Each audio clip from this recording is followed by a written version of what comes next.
Hey, юу яцхан үзэгчтэй Newssack in the House энэ удаагийн бичлэгээр уулзч байгаадаа маш их баяртай байна. Өнгөрсөн 7 хоногийн Монголын попын зах зээл сүүлийн саруудад байгаагүйгээрээ үнэхээр их бужиглаа. Хамгийн их анхаарал татсан хамгийн вайрал болсон сэдвүүдийг хэдүүлээ яг одоо сонсцгоё. Бичлэгээ дуустал нь үзээрэй. За эхний сэдв бол рэпер Гинжин болон Бэ Тамир нарын How to Flex хэмээх дуутай холбогдож байгаа. За энэ дуу нь өнгөрсөн 7 хоногт Монголын попын зах зээл дээр цацагдсан гэхдээ YouTube дээр биш My Artist хэмээх Бэ Тамир болон Mad Sooner аппликейшнээр цацагдсан байгаа. How to Flex-ийг 11999 төгрөгөөр ерөнхийдөө та бүхэн сонсох боломжтой байгаа. Ерөнхийдөө тэ 12000 төгрөг. Миний хувьд бол уг дууг сонссон маш их таалагдсан. Ерөнхийдөө өндөр хүлээлт тавьсан байсан. Хүлээлтээс бол дээгүүр байсан шүү. Хүлээлтээс ямар ч байсан унаагүй. За яг энэ дуу цацагдахаас 2-3 хоногийн өмнө рэпер Гинжин бас өөрийнхөө машин дотор иймэрхүү стори хийсэн байгаа. За та бүхэндээ жоохон хийн толгоод тэ How to Flex-ийн хийн толгоод энийг сонсгочоо.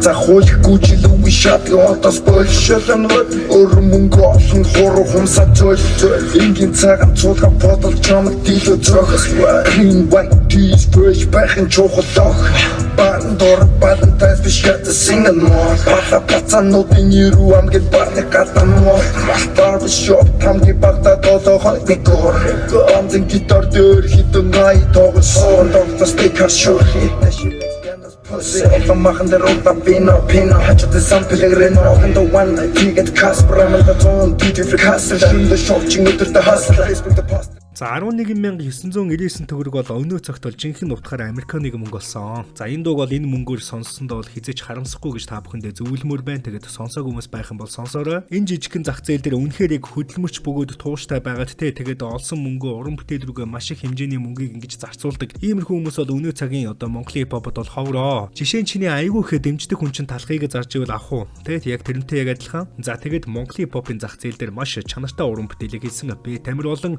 рэпер Гинжинэрт цааш уран бүтээлд нь томостон амжилт өгсөн. За дараагийн сэдв бол хөтлөгч, контент бүтээгч учралтай холбогдож байгаа. За блогийн хувьд бол зуны шоу тоглолтууд дээр маркетингийг базаж ажиллахаас гадна сүүлийн үед харж байхад бол өөрийнхөө сувг дээр айгүй идэвхтэй подкастуудыг бол хийж байлаа. Саяхан өөрийнхөө Instagram хуудсан дээр залуу рэперүүдэд болон эд үе дээр явж байгаа рэперүүдэд нэг иймэрхүү уриалга гаргасан байгаа. За ямар уриалга вэ хэдүүл үзсгэе. 25-аас 30-аад насны энэ гой артист залуучууд яг энэ эд прайм үе дээр айгүй их буруу юмнаас олж юм алга болж байна. Карьераа үгүй хийж байна. Энэ бол тэгээд түгэ харт тамиг.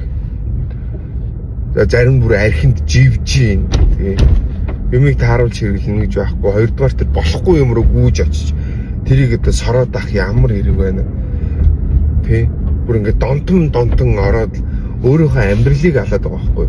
За тэр харт тамиг татдаг болоод гарсан орсон хэрэгэ хүлээгээд гарч ирсэн нүүд нь юм хагас мэдрэл муутай болоод байгаа байхгүй. Нэг юм жирийн үнээс өөр нэг үлдчихдэг юм уу? Юмыг ухрааж урд хойноос нь ярддаг гэд ий болчиход байна.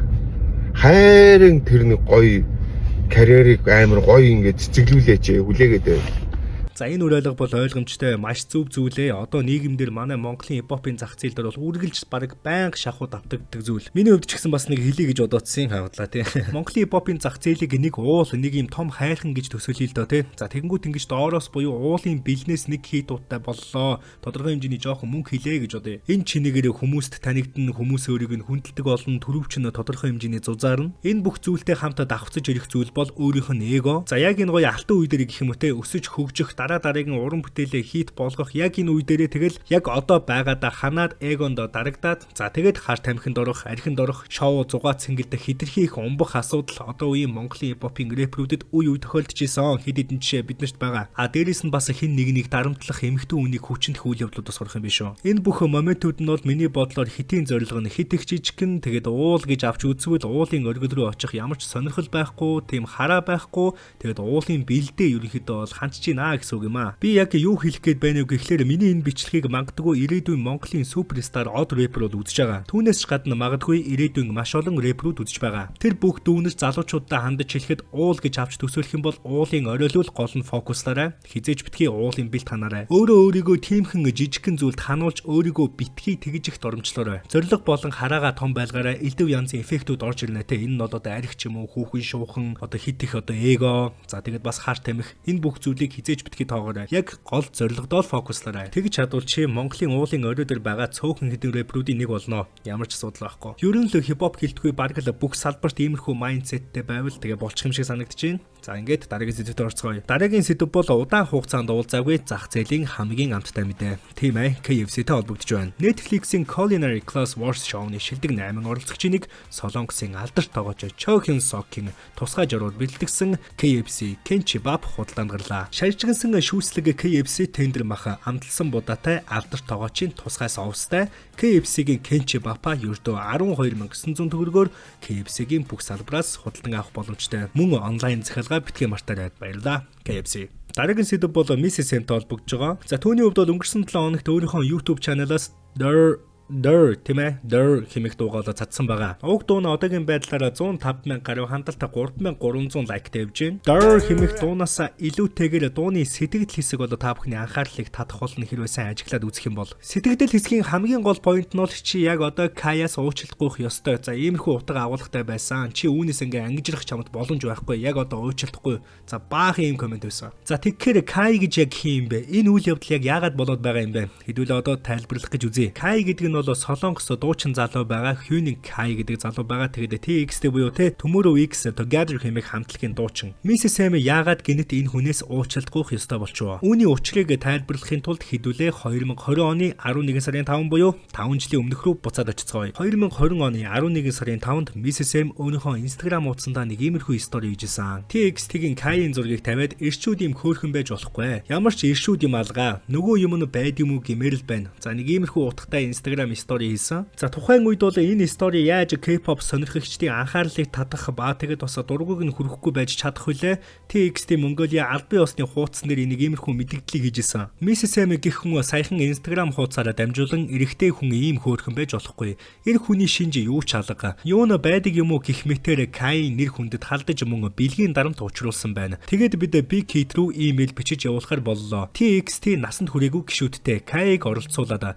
Big Hit-с тэдэнд ямар нэг бэлгийн дарамт учруулж худалд цуу яриа тарааж элдв бусаар хэлсэн тохиолдолд хуулийн дагуу хатуу арга хэмжээ аавна гэдгээ сануулсан. Тиймээс та бүхэн ч бас гадуур энд тэнд TXT-гийн хувийн эрхэнд халдаж бэлгийн дарамт учруулж худал цуу яриа тараасан хүн харвал бидэнд мэдэгдэх юм уу Big Hit рүү имэйл бичиж явуулаарай. За нэг иймэрхүү нийтлэлийг бол TXT Mongolias гэдэг пэйж тухайн үед бичиж байсан 2020 онд. Тухайн цаг үед 5 жилийн өмнө би ч бас энүүгээр бичлэг хийж байж бас залууч байж тээ. 5 жилийн өмнө энэ үйл явдлын үеэр бол Mrs. M ямар нэгэн мэдээлэл, ямар нэгэн уучлалыг бол хийж байгаагүй. Тэгээд ерөнхийдөө яг нэг энэ үйл явдал нэг 7 хоног бужигнаал тэгэл намжицсан. Гэхдээ яагаад 2025 онд гинэт ингэж сэтэрч гарч ирвэ? Учир юу вэ гэвэл тун удахгүй 2 сарын 15-нд Huasa хэмээх бас Солонгосын нэгэн айдол нэгэн маш од бүсгүй ирж бол Монголд тоглолтоо хийхээр болсон. Энэ тоглолтын лайн-ап нь бол тэр чигтээ эмэгтэй уран бүтээлчд байсан ба за лайн-ап дотор нь бол Mrs. M нэр нь Томостон бичээтэй байсан. За яг энэ үйл явдлаас болоод 5 жилийн өмнөх үйл явдал сэтэрч байгаа бөгөөд ганцхан гадаад удгэлтгүй монголчууд бас Mrs. M ерөнхийдөө бол дургуутслаа илэрхийлж байгаа. Mrs. M бол өөрөө мэдээд нэрээ татах хэрэгтэй штэ.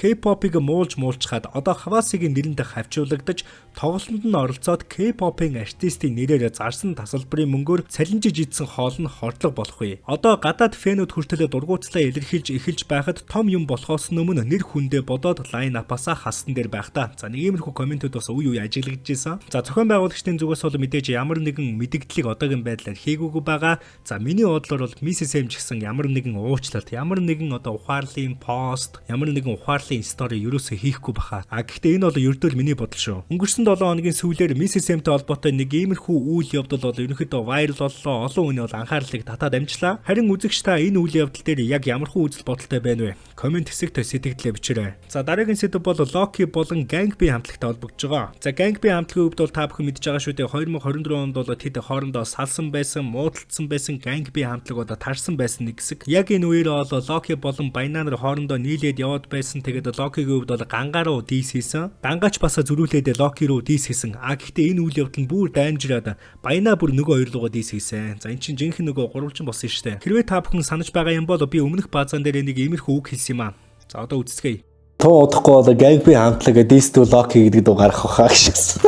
Өнгөрсөн 7 хоногийн сүүлээр бол рэпер Loki нэг иймэрхүү стори хийсэн байгаа. Gangbei versus Loki шүү. 2-ын эсрэг 1 окей. Ньюсакта тараа. Бүх өвчлийг чинь мэдэж байгаа шүү. Надаас болгоомжлоор. За нэг иймэрхүү 2 стори хийсэн. За тэгэхээр энэ сториноос харахад Gangbei болон Loki нарын харилцаа тийм ч баса таатай байгаа нэ биш харагдчихээн. Бас энэ сториг хийхдээ эрүүл байсан уу, согтуу байсан уу ерөөсөө хамаа байхгүй. Хэлсэн л бол хэлсэн. Тоглоом илүү сонирхолтой болж байна. Gangbei Loki гэсэн драма бол 2025 онд ч гэсэн үргэлжлэх болон өндөр магадлалтай юм байна. За тэгэхээр эх хоногудад магадгүй эх саруудад Loki-г үнэхээр хэлсэндээ хүрдэг хүү юм уу, үгүй юм уу? Энийг хэдүүлээ харцгаая. Gangbei vs Loki 2-ын эсрэг 1 гэхээр мэдээж зодтолдохгүй ойлгомжтой. Энэ болоод уран бүтээл буюу дис дугаар өрсөлдөх нь ойлгомжтой. За тэгэхээр Gangbei болон Loki тоглоом илүү сонирхолтой болж байна. Хэлсэндээ хүрдэг эх хүн мөн үү Loki?